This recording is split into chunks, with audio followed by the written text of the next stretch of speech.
how ejection seats work.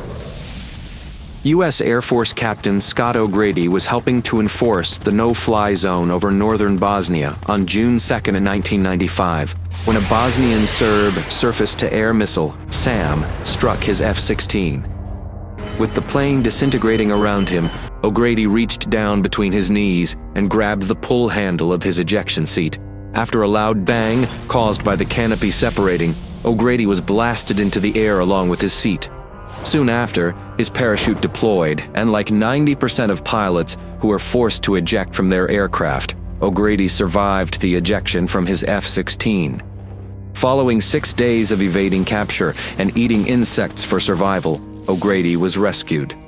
Most military aircraft, NASA research aircraft, and some small commercial airplanes are equipped with ejection seats to allow pilots to escape from damaged or malfunctioning airplanes. It's important for many types of aircraft to have an ejection seat in case the plane is damaged in battle or during testing, and the pilot has to bail out to save his or her life. Ejection seats are one of the most complex pieces of equipment on any aircraft, and some consist of thousands of parts. The purpose of the ejection seat is simple: to lift the pilot straight out of the aircraft to a safe distance, then deploy a parachute to allow the pilot to land safely on the ground. To understand how an ejection seat works, you must first be familiar with the basic components in any ejection system. Everything has to perform properly in a split second and in a specific sequence to save a pilot's life. If just one piece of critical equipment malfunctions, it could be fatal. Ejection seats are placed into the cockpit and usually attached to rails via a set of rollers on the edges of the seat. During an ejection, these rails guide the seat out of the aircraft at a predetermined angle of ascent. Like any seat, the ejection seat's basic anatomy consists of the bucket, back, and headrest. Everything else is built around these main components. Here are key devices of an ejection seat: catapult, rocket, restraints, and parachute.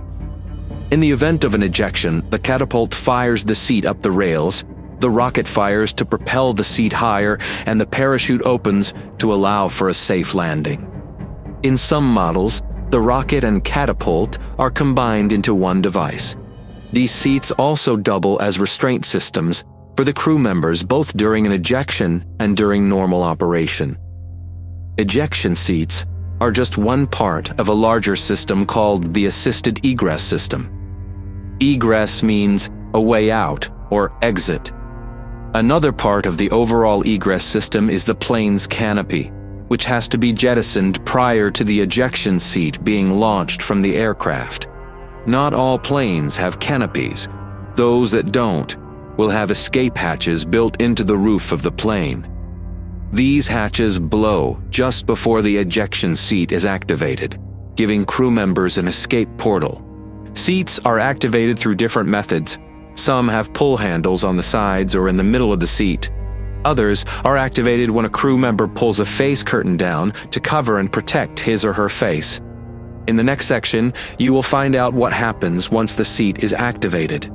When a crew member lifts the pull handle or yanks the face curtain down on the ejection seat, it sets off a chain of events that propels the canopy away from the plane and thrusts the crew members safely out.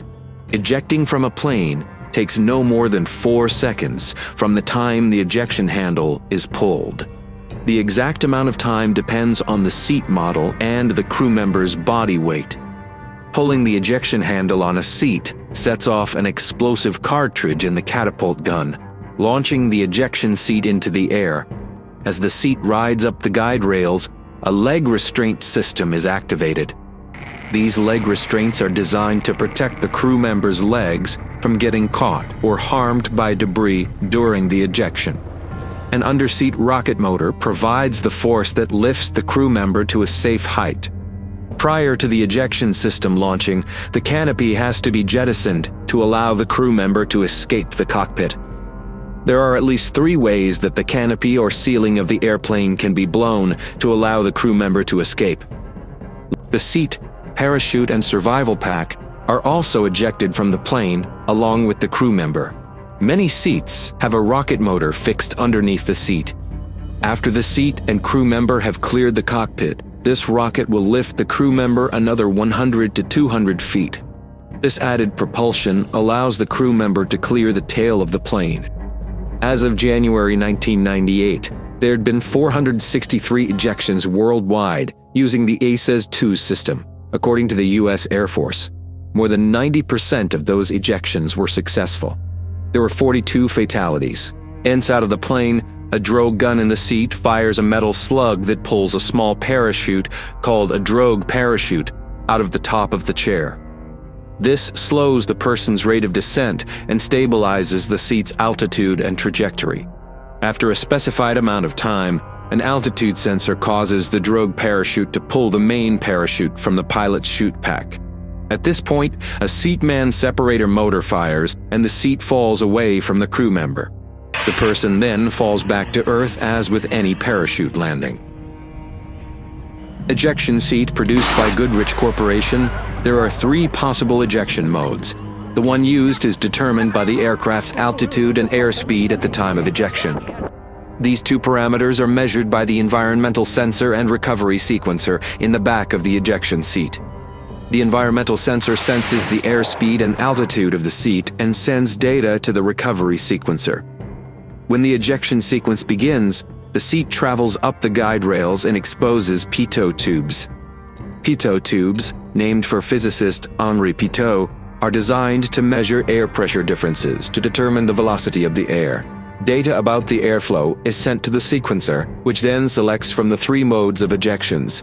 Ejecting from an airplane is a violent sequence of events that places the human body under an extreme amount of force. The primary factors involved in an aircraft ejection are the force and acceleration of the crew member, according to Martin Herker, a former physics teacher. To determine the force exerted on the person being ejected, we have to look at Newton's second law of motion, which states that the acceleration of an object depends on the force acting upon it and the mass of the object.